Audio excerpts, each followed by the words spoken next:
Hey, what's up y'all, and welcome back to another alternative factuals video. So typically I don't do this, so I'm gonna do something very different this year. Obviously it's October and everyone seems to enjoy Halloween. Even myself, I've kind of gotten a little bit more into it, mostly because of the horror movies, but whatever. So every week until Halloween, and then once we go into November, we'll go back to regular scheduled things. I will be covering something horror related. Now, I'm debating whether or not to go over the Conjuring, The Devil Made Me Do It situation comic that I'm covering today, but cover each issue every week. I believe there's 4, or if I should do a different horror take on it, maybe talk about Lovecraft Country or something like that, but I'll figure it out as I go. I'll surprise you guys.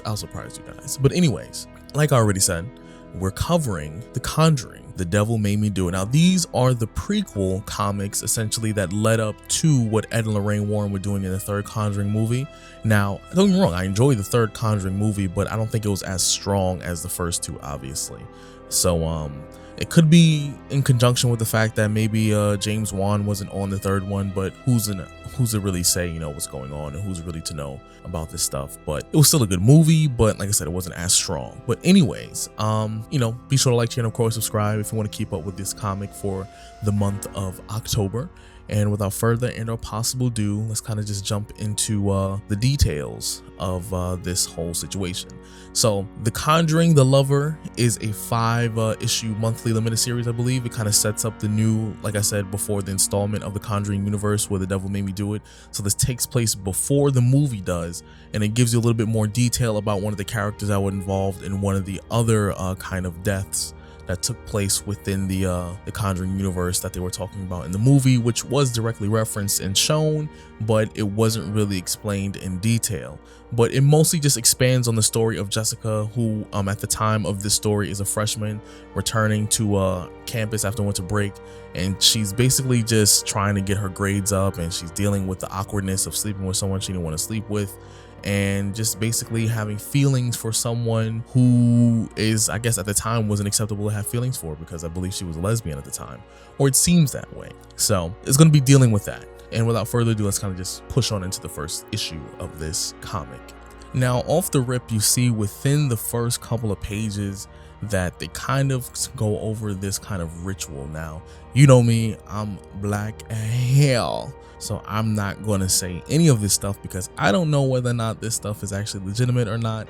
I don't care what y'all say, but y'all can see it on the screen. If y'all want to start chanting that stuff and then let your furniture start floating in your own crib, you can do that, but I'm not saying it. But you see that there's a ritual going on that where she's sacrificing this goat into this chalice here, and kind of creating this ritual where the sacrifice is needed by the goat, because the goat is, representation of, demonic forces, dark magic. And also it seems to be she's targeting a very specific person with a photo. And next thing you know, we move on and we're right here at Danvers, Connecticut, 1981. So you see here that we have Katie, sorry, not Katie, I meant Jessica. You have Jessica here who pulls up to the campus with her mom. Now, you can tell her mom kind of gets on her nerves, but that's typical stuff with your parents. Your parents are very embarrassing sometimes, and they can get on your nerves at times, but nonetheless, they still love you. But she runs into this gentleman here who seems to have had some sort of interaction with her. Her and her feelings physically, it seems like, we already kind of get the vibe that this is the person that she slept with at some earlier point, but we just don't know yet. And we know his name is Kyle.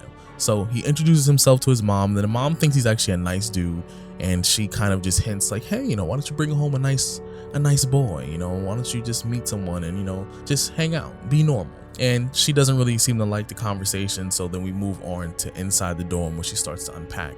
But then quickly see that college is a very interesting place, because her roommate bust in making out with some dude, and they was just like, oh dang, yo, I didn't even know you was back, Jess. I ain't my fault. We can leave if you want, but not really. We're not really gonna leave. We're waiting for you to say you want to leave. And then she just leaves the library. Now you can tell off rip that the way her facial expressions is that she kind of wants to do stuff like that. She wants to be kind of this normal kid, so to speak, in air quotes, but something's off about her in terms of what she wants to do. And also we'll get kind of an idea of who's always on her mind. But quickly when we get to the library, we see these hands and these figures and these very deep shadows suggesting that there's very much something sinister kind of waiting for her at the library. But you know, the first initial jump is of course just Kyle here, who just scares her, asks her, hey, we should hang out sometime. I really enjoyed the last time we hung out. He's trying to be very persistent and follow up with their so-called, you know, situation that happened last semester. And she kind of just dubs him, and then he just walks off and disappears. But she's sitting there alone, and you see like the back half of the library begins to get really, really dark until you can't see anything but this figure and this hand reaching out, trying to get her. But then she seems to be reminiscing here about Katie, who is someone who is a friend of hers. They were really close, and Katie's the same girl, I believe, who passed away in the actual movie version of this, where she fell off that cliff and they found her body in the river. But nonetheless, she's thinking about her because they were close friends, but also there seems to be some sort of suggestion that she might have been lesbian, that even though they were not necessarily in a relationship per se, they were feeling each other extremely heavy. But her roommate just kind of is encouraging her, hey, why don't you know, go out, hang out, you don't have to study all the time. And then of course Jessica saying, you know, I have to get my grades up. My grades kind of fell since last semester, and I want to make sure that I kind of get myself in the best situation academically as possible, or my mother will kill me. So she just, you know, does the usual. She studies, she goes to the laundry, goes downstairs, puts stuff in the laundry, and then you see this hand reach out. But nonetheless, it's just a rat that kind of pops out and kind of runs and scurries across the floor and moves on along. You already know it's following the same kind of tropes that the Conjuring is kind of moving on in terms of, you know, how they try to scare you. But you see this hand coming from the wall, trying to reach out to her, and then a rat kind of, you know, gives her some sort of notice that something's there, but she doesn't seem to pay attention. But she manages to dodge it once again by walking back to her room. Now, we still don't know entirely the motive on why she's being targeted by this supernatural force. If you've seen the movie, we do know that the woman is targeting people for a reason. And also kind of the reason this is going on is more or less related to the ritual specifically. But we do know based on the movie, but in the comic, we haven't gotten there quite just yet. So she goes to sleep, turns off the light, and then you see that there's something under her bed. Now, what we know, it seems to be some sort of totem, a beacon, a calling of a supernatural or demonic force. Now, we find out in the movie, I'll give you a little bit of details about this as well, is that this is what she used to curse people. It would bind them using the photo and, you know, the sacrifice and all that thing that we saw in the ritual for the first couple pages. But then once the ritual is completed, the demon will not stop until it has the person's soul. And if it doesn't get the person's soul, if the ritual is broken before then, well, the demon has to get somebody's soul, and we'll pretty much figure out how that works later on if you don't already know from not seeing the movie. So while she's sleeping, you see this hand are starting to kind of rise above her, reach for her.